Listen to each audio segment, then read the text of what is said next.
রাজু ভাই এই হচ্ছে ঢুকে সামনে আসতে দিছি ওই ওয়ালে পিস, আবার এই ওয়ালেতে শুরু করে এই ওয়ালে এনে পিস দিছি, ঠিক আছে। এই হলো আপনার বাথরুমের, আবার এই ওয়ালে আস্ত দিছি, দরজাটা মেলে লই, এই হলো আস্ত দিছি, এই হলো সিলিং।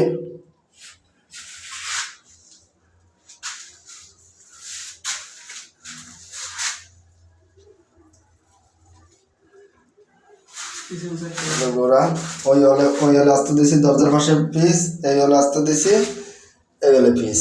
পিছন সাইড দেখেন ওই যে